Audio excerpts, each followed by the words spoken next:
tudo bom? Estamos de volta aqui em nossos diálogos virtuais, em plena pandemia da Covid-19, discutindo as questões relativas à nossa disciplina Socioantropologia, para as turmas de enfermagem, farmácia, fisioterapia e psicologia.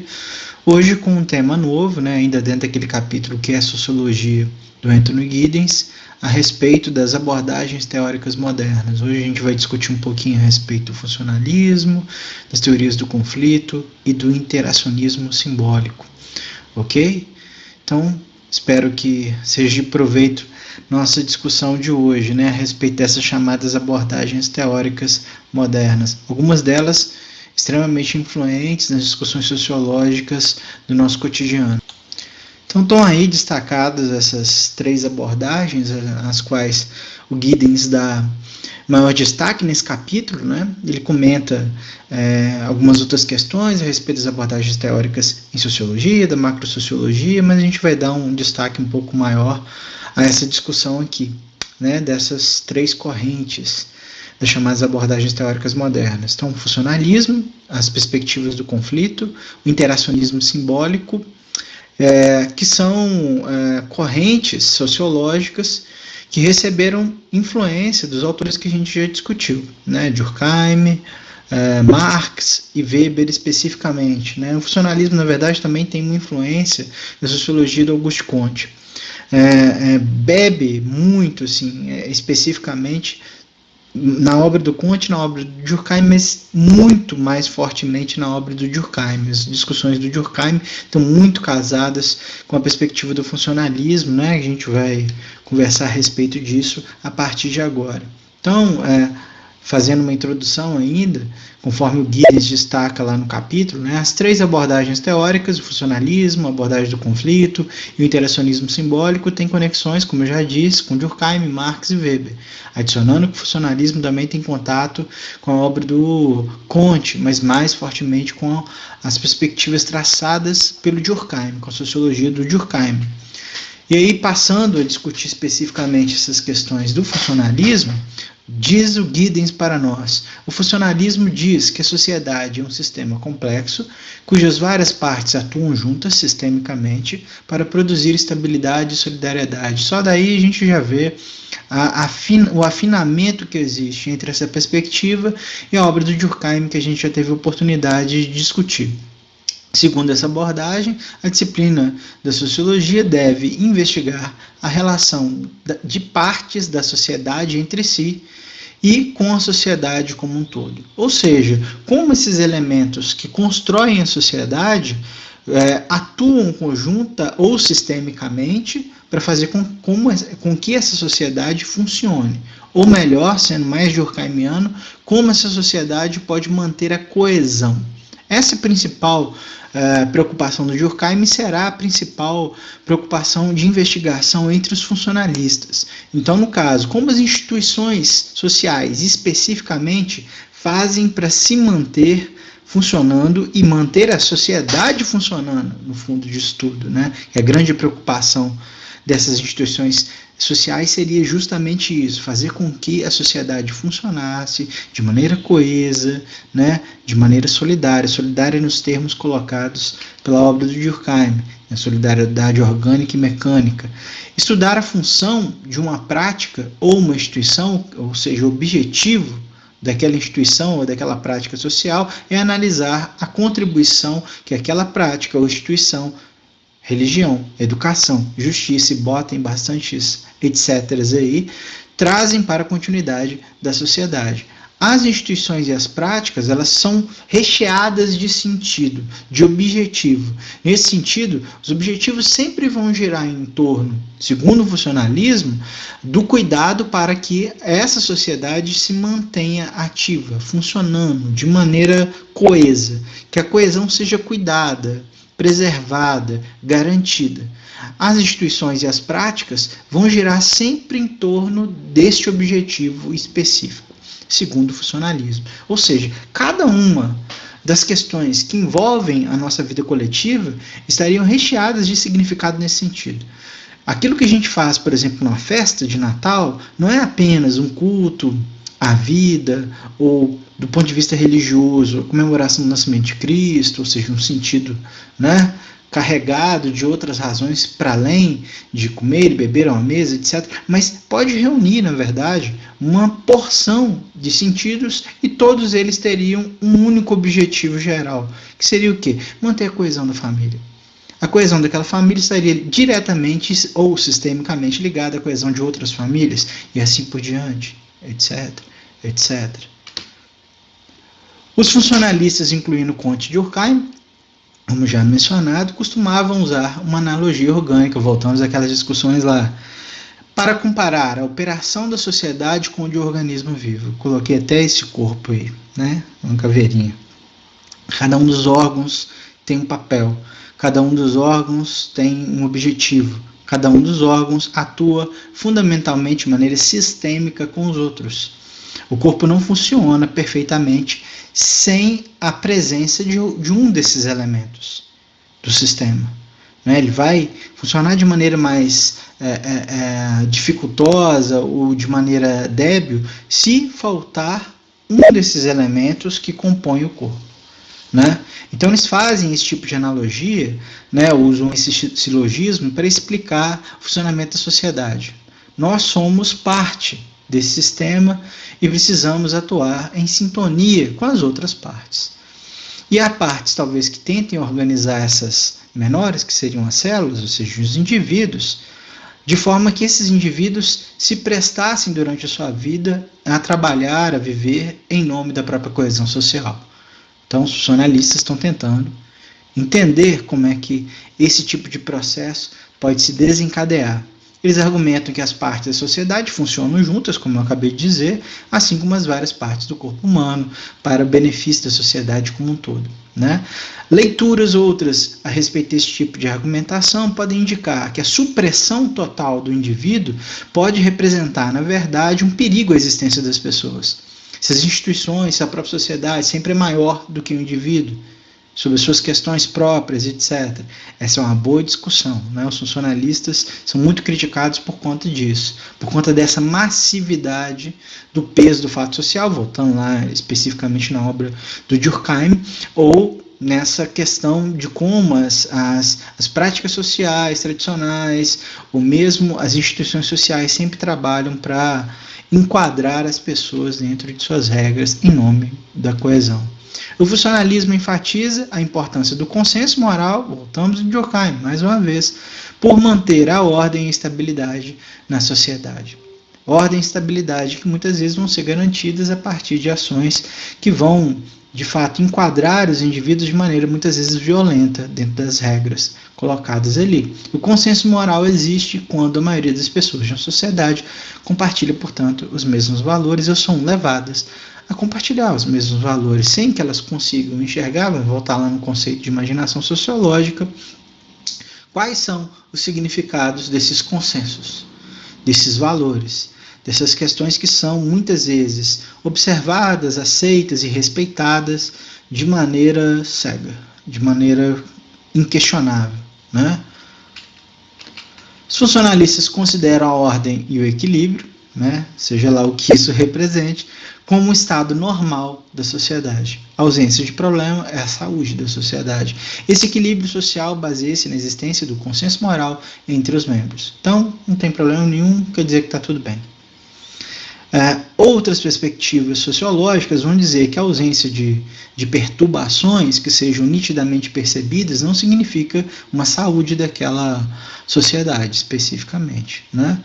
Muitas perspectivas que atravessam, inclusive, para o campo da psicologia, e um recado mais direto dos nossos amigos estudantes de psicologia, podem indicar a supressão, ou, digamos assim, a coerção dos estados emocionais das pessoas. Então, há alguns estudos, discussões a respeito de sociedades onde as emoções dos indivíduos são muito reprimidas.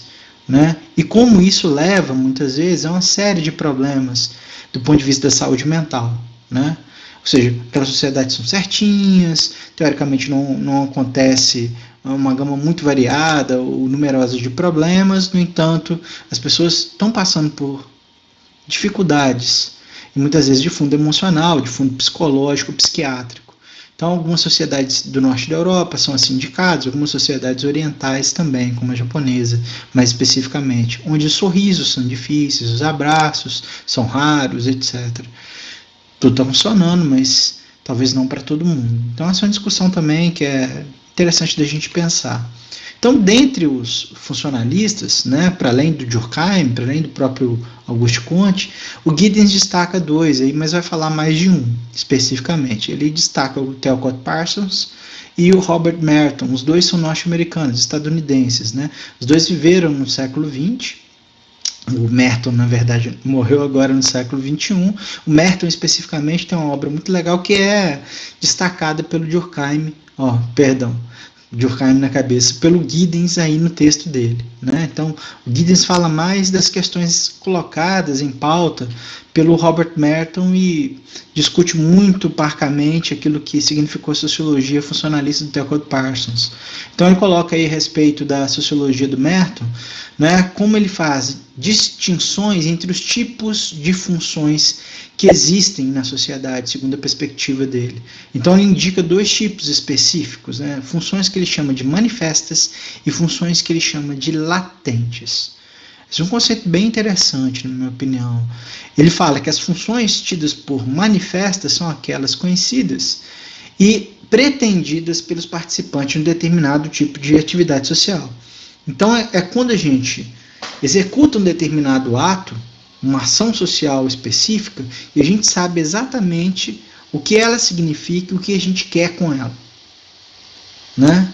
A gente vai a uma festa, vai a uma celebração religiosa, vai a um evento de trabalho, etc., buscando um objetivo, a realização de uma determinada razão de ser que é conhecida por todos, principalmente por nós mesmos, assim, que decidimos praticar ali aquela ação. Essa seria a ação manifesta.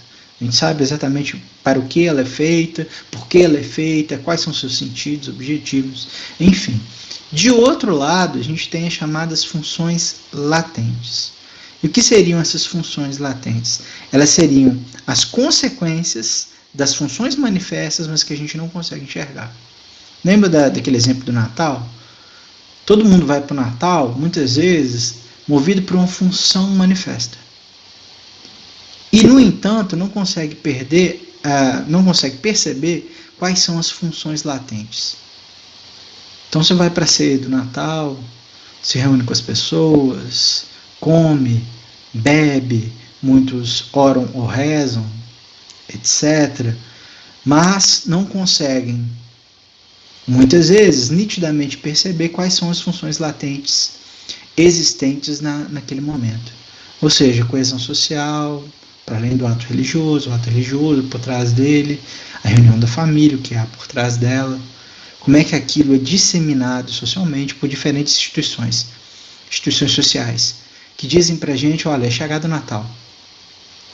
Na véspera do Natal, pensando aí em funções latentes, compramos comida, bebida, presentes, nos reunimos na casa de alguém, ou seja, tem uma série de funções latentes que estão relacionadas a um âmbito maior, macrosociológico, a questões maiores de funcionamento da própria sociedade. A economia espera que as pessoas se movimentem. A economia lê as funções latentes em termos funcionais, né, funcionalistas, vai ler as funções latentes, vai trabalhar de maneira que consiga atingi-las, muitas vezes. E que essas funções latentes, muitas vezes, elas não se confundam com as manifestas. É uma coisa para a gente imaginar. Como muitas vezes esse tipo de coisa pode acontecer de maneira que a gente realmente não perceba, né? Espera aí. Um exemplo aqui do Merton, que é bem interessante, para ilustrar a distinção entre funções manifestas e latentes, é uma análise que ele fez de uma dança da chuva entre os Hopis, que é uma etnia indígena lá dos Estados Unidos da América, que vive ali entre o Arizona e o Novo México. Essa foto que eu coloquei, na verdade, não representa essa dança da chuva, é uma dança das mulheres.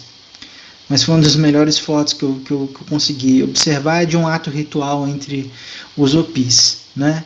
Ele vai falar assim, quando a gente pensa, muitas vezes a gente pensa de maneira muito caricatural em manifestações culturais de povos indígenas, o que é extremamente problemático, a gente sempre pensa pela caricatura e pelo comportamento etnocêntrico, mas mais à frente a gente vai discutir exatamente o que é isso, etnocentrismo, é ver a cultura do outro a partir dos nossos olhos, e muitas vezes com um olhar bastante preconceituoso, a gente olha como uma caricatura, né? Então, quando se fala em dança da chuva, se imagina aí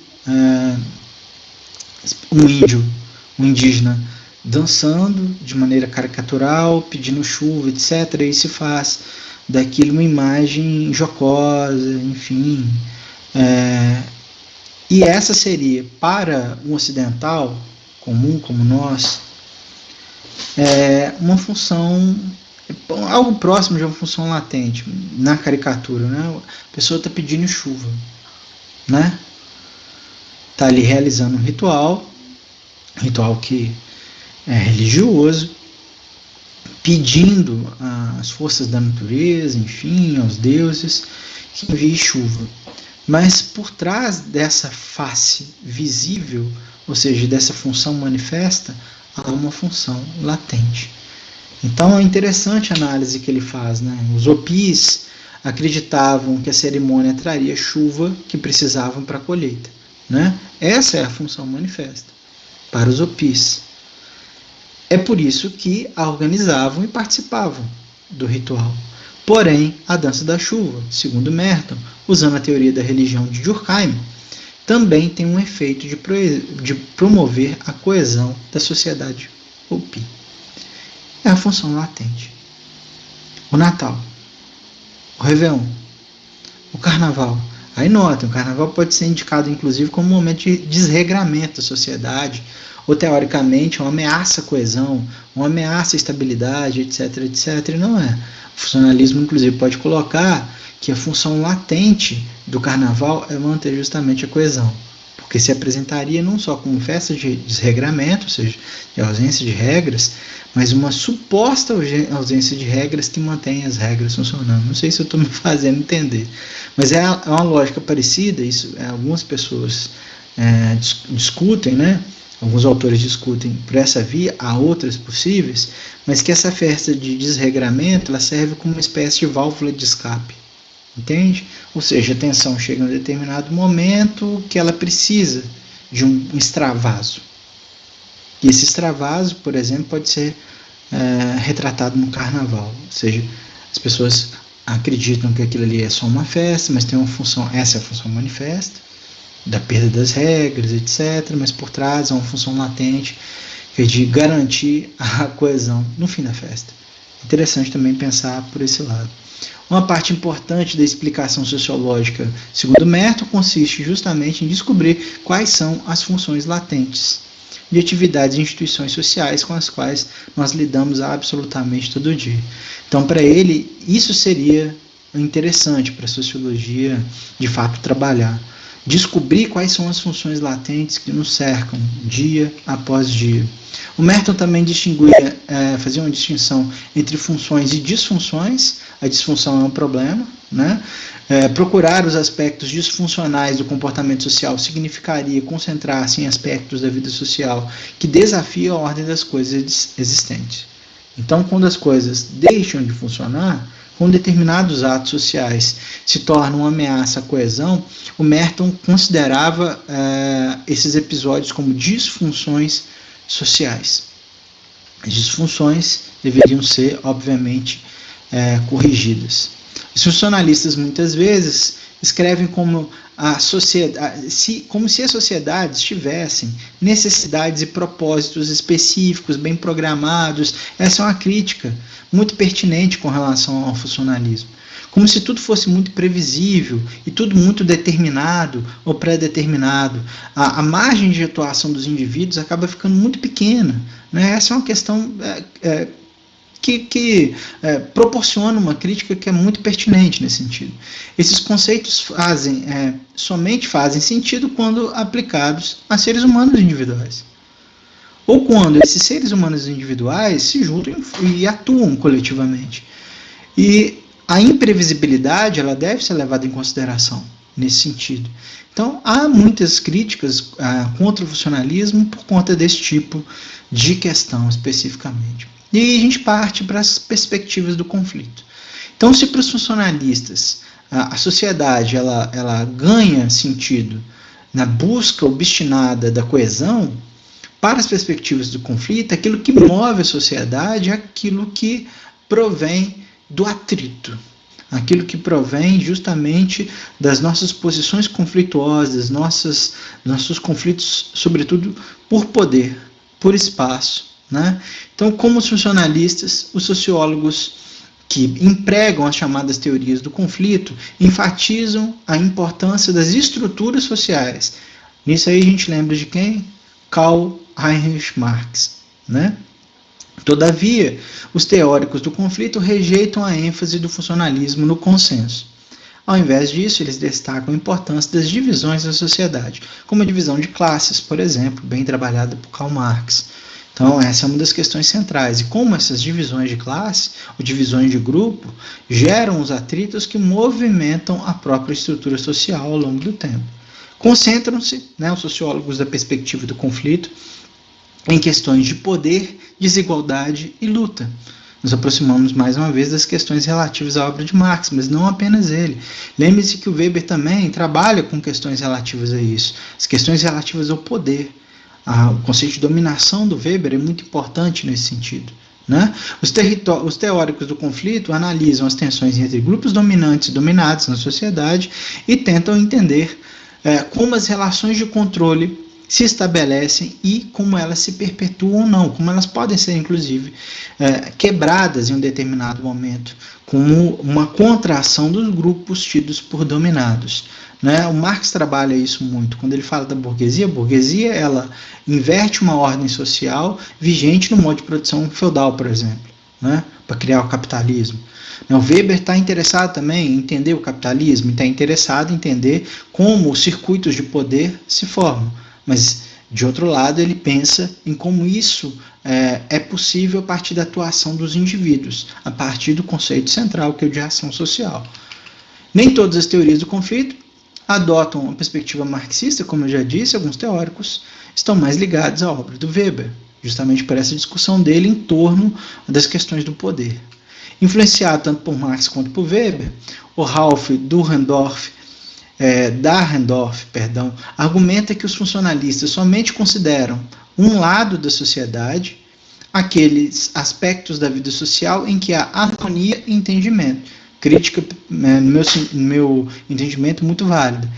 Porque, de outro lado, você negligencia todas as perturbações que podem ter sentidos importantíssimos, que podem explicar, de fato, como determinadas estruturas sociais elas se mantêm ou não.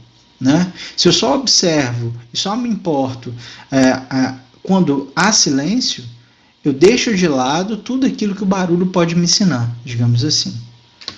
Em todas as sociedades existe uma divisão entre aqueles que detêm autoridade, é uma questão muito própria das discussões do Weber, e aqueles que são excluídos dela, entre governantes e governados, aqueles que têm dinheiro, aqueles que não têm. Né? Os indivíduos que, em suas ações sociais, por exemplo, eles impõem determinadas estratégias que podem dar acesso a eles determinadas gamas de acúmulo de capital que não é apenas financeiro, que pode ser simbólico, que pode ser político, etc. O interacionismo simbólico, no entanto, já parte para uma outra dimensão, diferente dos funcionalistas e diferente das perspectivas do conflito. Há também aqui uma influência muito importante do Weber. O interacionismo simbólico parte de uma preocupação com a língua e com o significado, com os códigos com os quais nós lidamos absolutamente todos os dias.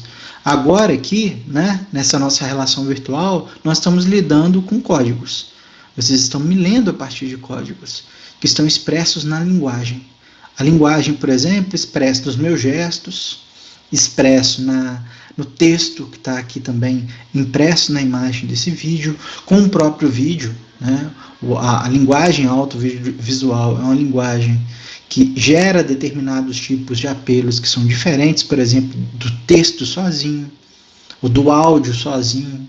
A minha imagem projetada significa alguma coisa, as minhas expressões durante a fala, a entonação da voz, o gesto que eu já ressaltei. A gente vai discutir um pouco disso, né? Esse é um dos objetivos do interacionismo simbólico. Entender, pegando aquele conceito lá do Merton, quais são as funções latentes da linguagem, né? Isso é uma questão interessante. Tendo como principal representante o filósofo social norte-americano D.H. Mead, que viveu entre 1863 e 1931. O Mead tem um trabalho que começa, de fato, a entender que a linguagem é peça central para se entender os fenômenos sociais. O Mead afirma que a língua permite que nos tornemos seres autoconscientes, cientes de nossa própria individualidade, capazes de nos enxergar de fora como os outros nos veem. De fato, as nossas estratégias de linguagem, interessante pensar dessa maneira, elas sempre têm mira no outro, com quem a gente tem interlocução, com quem nós conversamos. Como é que os outros vão pensar, né? Como é que os outros vão entender determinada atitude que eu tenho? A partir da roupa, a partir dos gestos, da altura da voz, etc. Como escreve.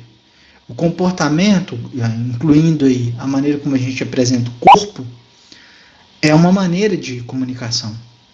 A roupa que a gente escolhe, o cabelo que a gente conserva, ou não, eu estou perdendo cabelo, por exemplo, mas todos esses signos, eles fazem parte de um processo de comunicação intersubjetiva. O interacionismo simbólico está interessado justamente em como isso interfere nas relações sociais, né, cotidianas. O elemento-chave nesse processo é o símbolo, como eu já disse. Um símbolo é algo que significa uma coisa, ou outra coisa. Por exemplo, as palavras que a gente usa todo dia para se referir a certos objetos, na verdade, são símbolos que representam uma ideia, um conceito daquele objeto. Então, um dos exemplos que o Giddens dá é de colher. A gente chama colher de colher porque essa palavra significa aquele objeto, ou ela representa aquele objeto. Eu chamo calendário de calendário porque o calendário, né, a palavra calendário significa este objeto pensado com uma função específica, organizado de maneira X, etc, etc.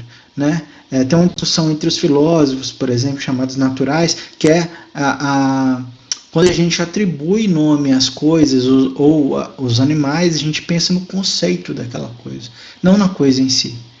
Enfim, outra discussão. Mas o que é interessante é que o símbolo é uma questão muito ampla, né? A palavra é um símbolo, as imagens são símbolos, os gestos são símbolos. Elas chamam a atenção para alguma coisa, elas representam alguma coisa. Essa discussão entre os interacionistas eu acho bem interessante.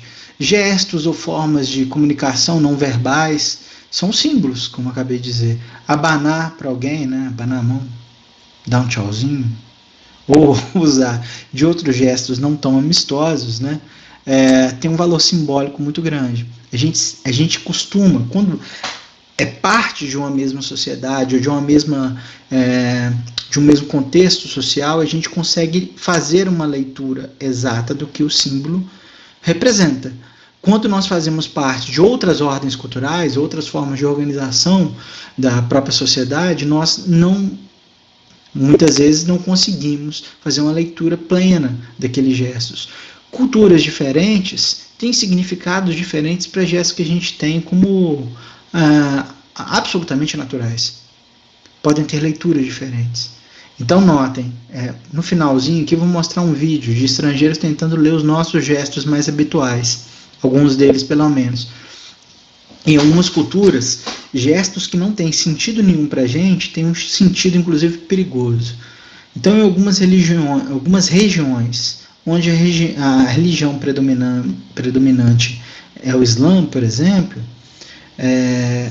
muito, aliás, isso não tem uma relação direta com a religião, mas com a cultura árabe também, se eu não me engano. Posso estar cometendo um equívoco, mas é muito comum em contextos islâmicos, que o ato de mostrar a sola do sapato seja considerado uma ofensa das maiores. Só mostrar a sola do sapato. Apenas isso. Ou atirar o sapato na pessoa. É um ato, assim, máximo. Uma coletiva de imprensa da qual participava o George Bush, filho, ex-presidente dos Estados Unidos, um cara atira um sapato nele no Iraque. E aquilo ganhou um destaque, não só porque o cara, tipo assim, aqui a gente podia ter sido qualquer objeto. Ele escolheu um objeto específico, o sapato. Porque para aquela realidade cultural especificamente, né, atirar o sapato dizia algo. Trazia consigo um valor simbólico que ultrapassa, né, o fato de poder ser qualquer objeto, tirar uma caneca, tirar qualquer coisa. O sapato, ele dizia algo maior do que qualquer outro objeto. Então, o Mead argumentava que os seres humanos baseiam-se em símbolos e entendimentos compartilhados a respeito deles. Né? Como os seres humanos vivem um universo simbólico extremamente rico, praticamente todas as interações entre os indivíduos humanos envolvem alguma troca simbólica. Sempre. Seja pelo gesto, seja pela escrita, outros meios de comunicação intersubjetiva. O interacionismo simbólico direciona, então, a nossa atenção para os detalhes das interações interpessoais e como os usamos para entender o que as pessoas dizem e fazem. Os sociólogos influenciados por essa corrente da sociologia evocam, então, as interações presenciais nos contextos da nossa vida cotidiana. Como a gente está cercado desses símbolos, que sempre estão direcionados à comunicação conosco, seria interessante entender por que eles se organizam de determinadas maneiras. O Weber tem uma influência muito grande, né, direta, em relação às discussões de interacionismo simbólico, pois, embora reconhecesse a existência de estruturas sociais, como classes, partidos, grupos de status, empresariais e outros, ele acreditava que essas estruturas eram criadas por meio de ações sociais dos indivíduos, como a gente já comentou, né? Quando discutimos especificamente a obra do Weber. A perspectiva interacionista foi criticada por ignorar questões mais amplas do poder e da estrutura da sociedade, como servem para condicionar a ação individual, se desviando, portanto, de algumas das discussões do próprio Max Weber. Então, é uma crítica que também é pertinente, ou seja, não se preocupar com determinados pontos de fricção, problemas relacionados às iniquidades de distribuição de capital, de poder, etc., seria uma questão. Ou ausência de discussão dos processos estruturantes das sociedades. Um dos trabalhos muito interessantes que são tidos como exemplares com relação à aplicação da teoria do interacionismo simbólico é o livro The Managed Hurt, Commercialization of Human Feeling, da Early Rothschild. Ela é professora de sociologia lá na Universidade da Califórnia, UCLA. O trabalho dela é muito interessante, estudando como determinadas questões da vida econômica, elas impõem a gente sinais que não são nossos, na realidade, mas que são tidos como exigências sociais. O trabalho é muito interessante, ao mesmo tempo que perturbador, mas muito relacionado a algo que está próximo de nós no cotidiano. Ela observou sessões de treinamento e fez entrevistas em um centro de treinamento de comissários de bordo da Delta Airlines lá nos Estados Unidos. Assistiu como é que as comissárias de bordo eram treinadas ali naquela empresa para atender os clientes dos voos, né? Elas tinham que desenvolver determinadas habilidades específicas, dentre elas a habilidade de sorrir. Receber bem as pessoas, sempre com um sorriso no rosto.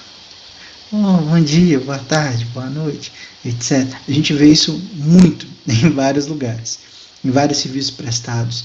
A simpatia, a expressão facial é parte do serviço prestado, e essa é a discussão que a Rothschild faz no trabalho dela. Ela observou que, na medida que as economias ocidentais se tornam cada vez mais baseadas na prestação de serviços, é preciso entender o estilo emocional do trabalho imposto. chega numa loja, num restaurante, entra num avião. Você é recebido com um gesto.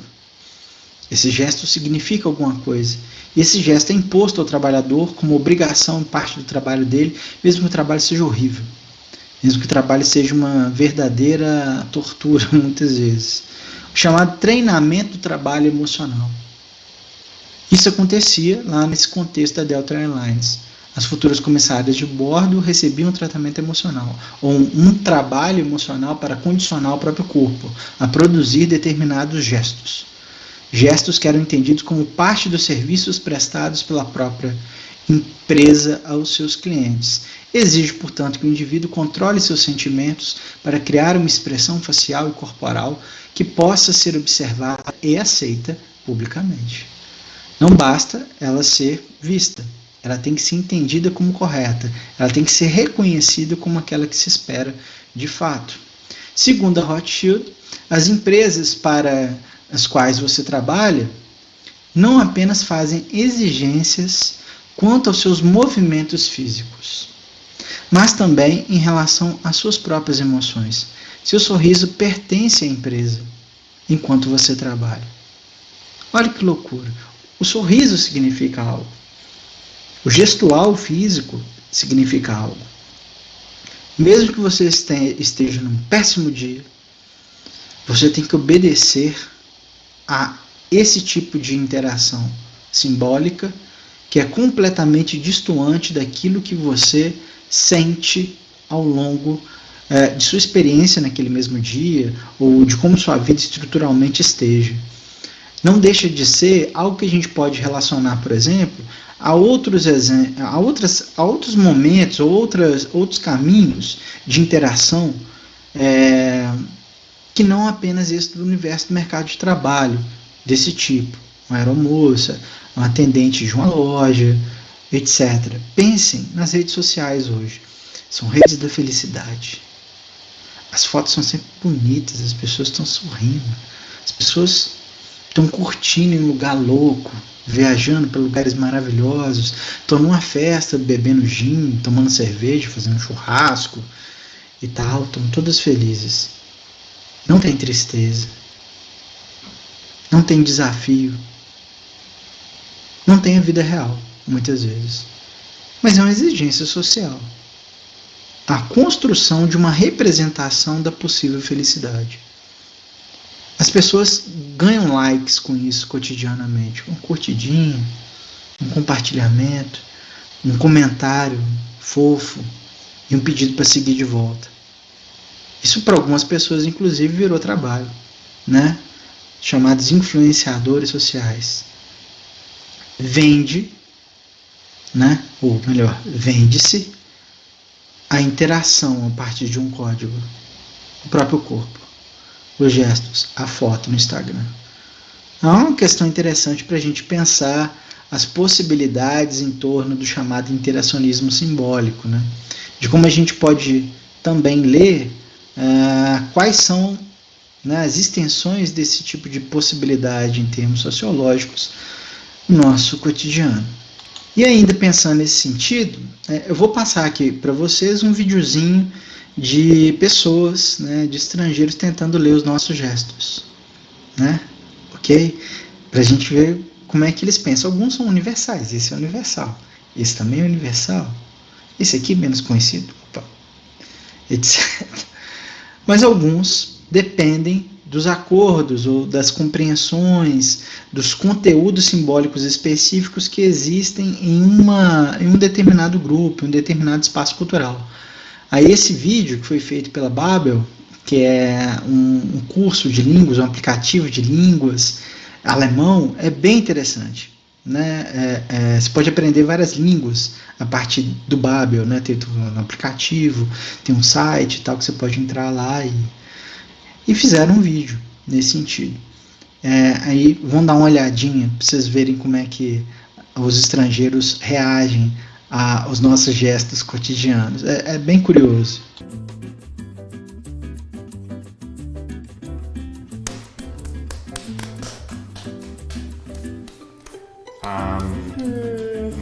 I can't feel my hands. I would do like this if I wanna get my hands I ready could do for more something, like this, you know? like Yeah. it's done, it's done. Enough. I think I so. don't care, like, Yeah, I don't care. I don't care, do whatever. I don't care, I don't mind. Whatever, I don't It's care. like whatever, yeah, whatever. It's good. I get into this mindset and they don't make sense. Yeah. You're Right- crazy. Right between the eyes. You're crazy. Head to the wall, right? Like you're just so stupid that Yeah. Like hitting ice cream with your forehead. Yeah, like lost case. It's obvious. It's obvious. My Right. third eye sees all. Like, oh my god, I was so stupid. Like, ice cream in the forehead. Like, oh my god. There's something similar That's really good. in Italian, but it's not very politically correct to do this. Okay.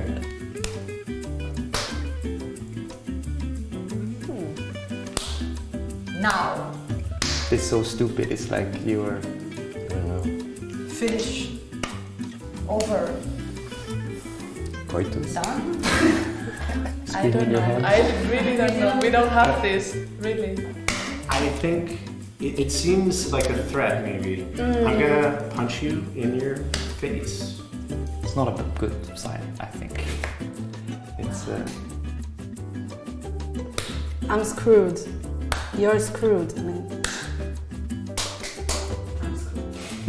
No clue. No idea. ooh. It doesn't feel nice. Boom and disappear, I don't want to see you again. Tell someone to go away. Oh yeah, very good, Marcus. Do you have Brazilian? No, but Rules? I piss people off all the time, and you know, something like there's the magic trick.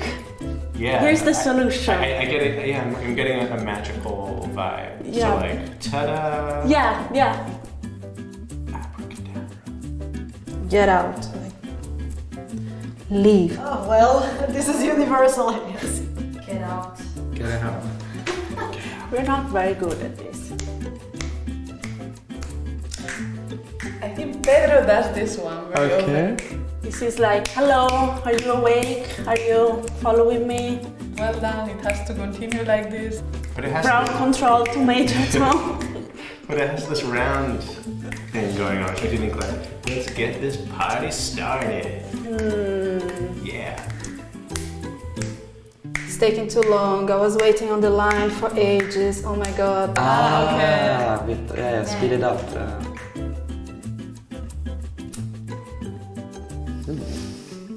No Make a idea. fire. This is like gossiping about other people being a couple. Like the both of you are very intimate. Really close, but Like, they are together, or like, they are planning something together, but always like, On each other? it's like okay. a little bit of something in the air. Okay.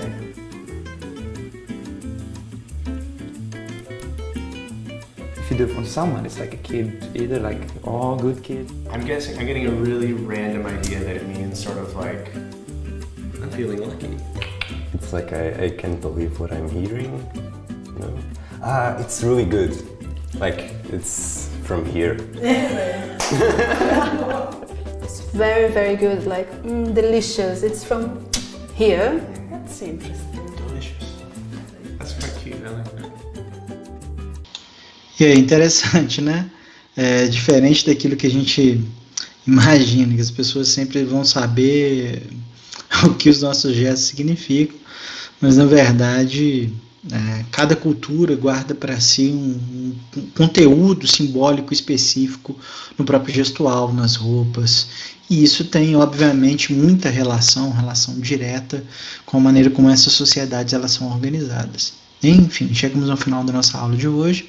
Eu espero que tenha sido de valia, né, para vocês. Eu peço, por gentileza, que vocês deem um feedback a respeito da aula, se gostaram, se não gostaram, se funcionou, se não funcionou, para a gente seguir com os nossos diálogos durante esses tempos estranhos de pandemia, que tem muitos significados sociais também, não apenas biológicos, ou no campo da biomedicina, ok? Um grande abraço para vocês e até já. Tchau, tchau.